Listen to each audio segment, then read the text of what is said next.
campaign system. We had some of the old, the past leaders still have that desire, want to come back to rule Nigeria. They still want positions in the government.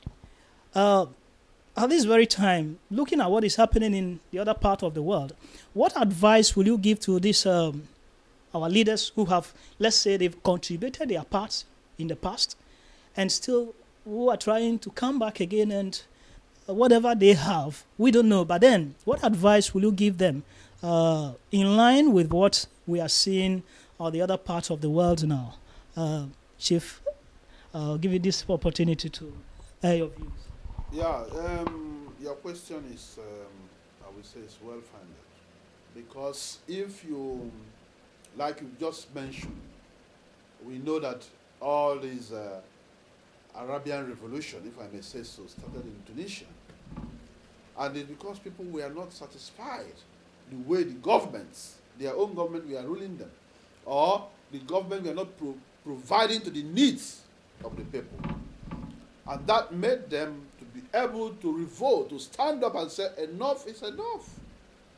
And they want the same freedom. They want democracy. They want to be able to choose, to talk freely, to move and say, we don't want this. To demonstrate. My dear, there's nothing like freedom. Freedom, with freedom you can go places. With freedom you can choose who you want. You can choose what you want. You can say what you want. And that is freedom. And we know that. That is democracy. Government of the people, by the people, and for the people. So, very unfortunate that in the Middle East, they have all these lifetime presidents as they want to be. Starting with Gaddafi, that is already for 42 years been in power, and he still wants to die as a president, and he want to even pass it on to his son. Mubarak of Egypt, unfortunately, wants to do the same. But he was wise not to kill his people in such a manner like Gaddafi. Now, we are seeing Bahrain, we are seeing Yemen, we are seeing what is even happening in Syria. The time has come for people to stand up and say, you will not rule us any longer.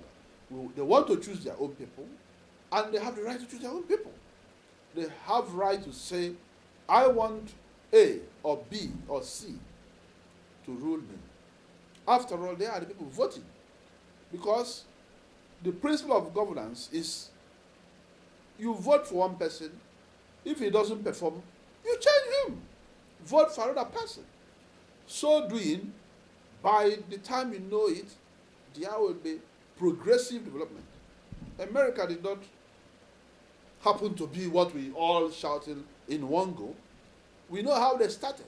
Right from the fight of freedom from the British, when they fought for the independence. And when the North and South fought for, even for slave something to free the slavery trade and to make people free. So we know all these things. And today America rules the world. They detect what is happening in the world. Such is what people are clamoring for. They want freedom. They want to have a say in who governs their own affairs. And not a lifetime president or so-called institutional, whatever you call it. I don't want to mention some names because that might offend some people. But as far as I am concerned, nobody should be president for life. Nobody is born to rule. Everybody has equal chances. And everybody has talent. Your talent might be better than my own talent. So what right do I have to say I should be the president for life when you can come and do better? So people must be given opportunity to canvass, contest, put themselves forward to help their own people. Now, coming to Africa, as you know, already we have an example with Ivory Coast, which what happened, the fight between the Alensan Ouattara and the Badebo. You know, a lot of life we are lost for nothing because of senseless people who wants to die on the seat of president. And we are killing innocent people. For what? For what reason? Still, what happened? He was captured like a chicken, and he's going to answer for that. For all the life of innocent people wasted unnecessarily. You lost the election, you lost the election. You've ruled for 11 years. What more do you want? Give somebody a chance to come and continue from where you start. That is a very typical example, and we are blessed in Nigeria that Nigeria is a nation, is a country that will never condone a dictatorship. And that is why they are first. Yes, we have our own problem, but you can see the ways affairs of Nigeria are changing. And we are maturing. After all, we are 50 years old. Somebody of 50 years old is no more a child. So we want to see more progression, more development, more sensible leadership. People who want to better the life of their own citizens and not their own pockets. After all, you are the president. You have all the privileges of the president. Why do you want to embezzle? Say, oh, this is my time. Now I have to embezzle 50 billion. That you cannot finish, your children cannot finish, and even in your village, you can walk on the street. Because those people you stole their money, we stole you to death. You use it, if you use it equitably to develop the nation, people will be clapping for you, worshiping you, you become the idol of the people. In fact, when you see Mandela, why is it everywhere in the world, both white, east, west, everybody singing of Mandela? They fought for their own liberation, fought for their own independence. Not only that, he ruled for only one term and stepped down. And he said he wanted the unity of the country, both white and black, Indians and everybody.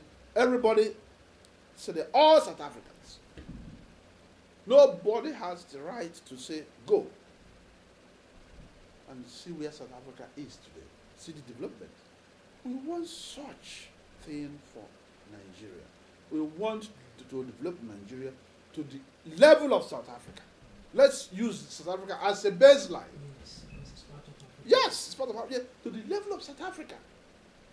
Not to talk about Malaysia or Singapore or South Korea that we started at the same time in the 70s. See where they are. And we are still crawling, we are still fighting to have a good leadership, to make what our dreams come true. So I hope that with this election and also the election of Goodluck Jonathan now, and what he has done, especially during this election, that people have seen that Nigeria can conduct an election without killing one another, that can become free and fair. People are saying it all over on the television. That we should pat ourselves on the back. And that will make all of us to be proud Nigerians. Very proud to be a Nigerian. Thank you. Thank you, Chief. My next question is to the traditional leaders. When we cast our mind back to the colonial era, we knew that Nigeria was colonized by Britain, the Great Britain. Yes. But during the colonial era, there was this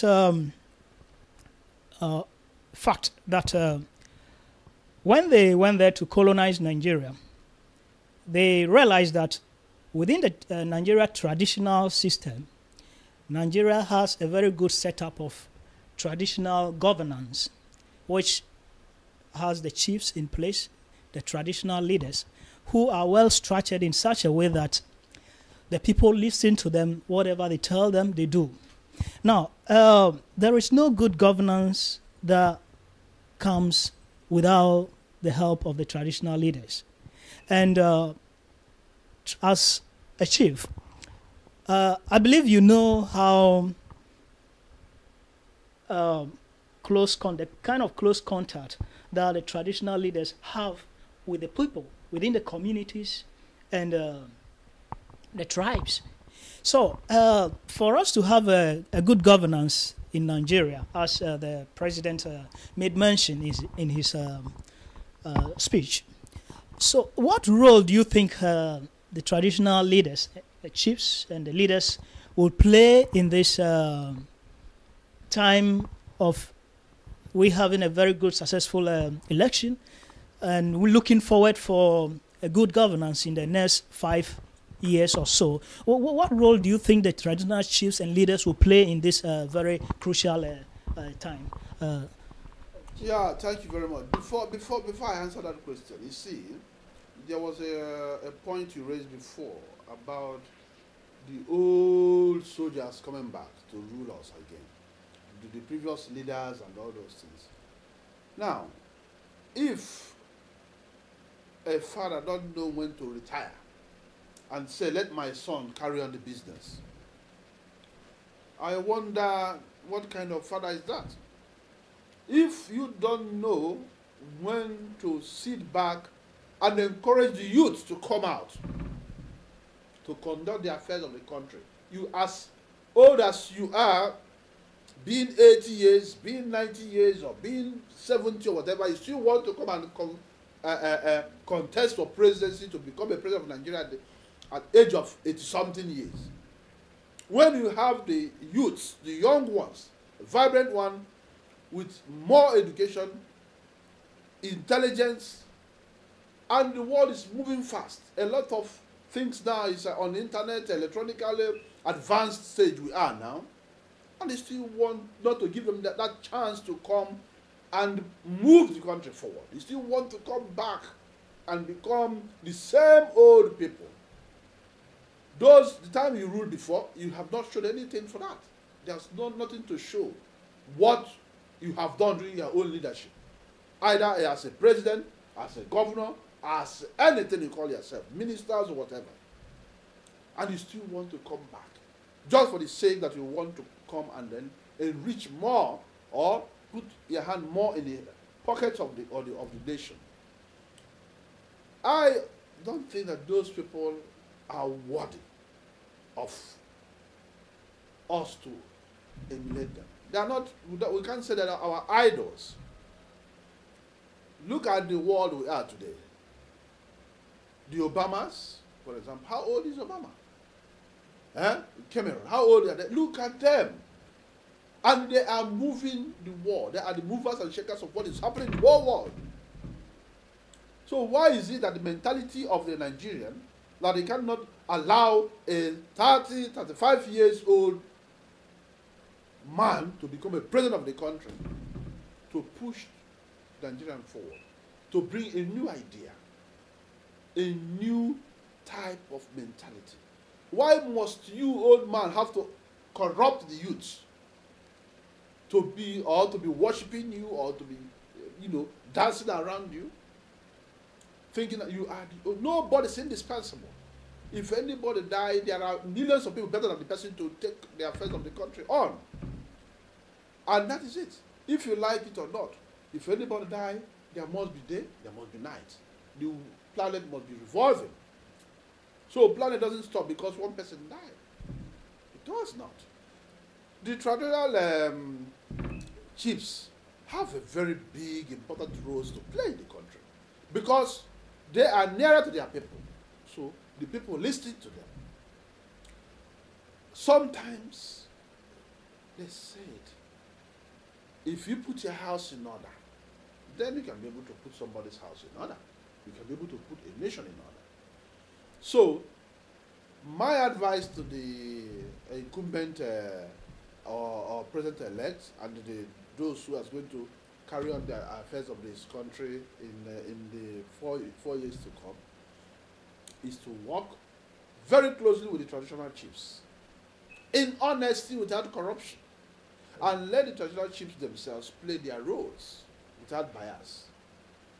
Because we need education, we need discipline.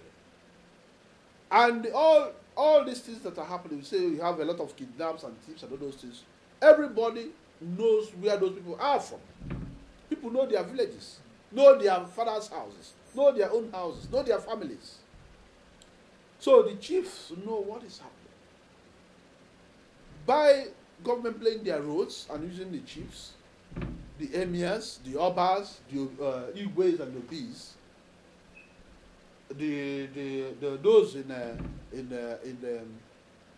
the south, their obongs, or how they call them, their chieftains, everybody has a role to play in making Nigeria to be a better place for the whole Nigerian citizens. We have come to stay, and we want Nigeria to be better, where you and I can be free, can enjoy the fruits of our labor, can relax in peace without anybody knocking on the street or coming to ambush you in their house. We are in England today, London, 12, 1, 2, 3 midnight. You are driving, you are moving around, nobody's hassling you. You don't see any roadblocks. You don't see armed robbers coming to knock at your door. That is the same thing we want to see in Nigeria. That will bring development. Foreign investors can now come and invest in the country because they have seen there is security, less of corruption. We start to grow, to develop. And the most important, we create jobs for our own people. Nigeria is not supposed to be said that we can't even be talking about unemployment when we have not even developed. Why should you say you are unemployed in a country that have never developed? Why should Nigerian citizens be rushing outside, running abroad to go and do jobs? A lot of us, we are very talented people. Why can't we, if the government put a good infrastructure and things in place in the country, we should have been in Nigeria doing what me and you are doing today, here in England, helping the British to develop.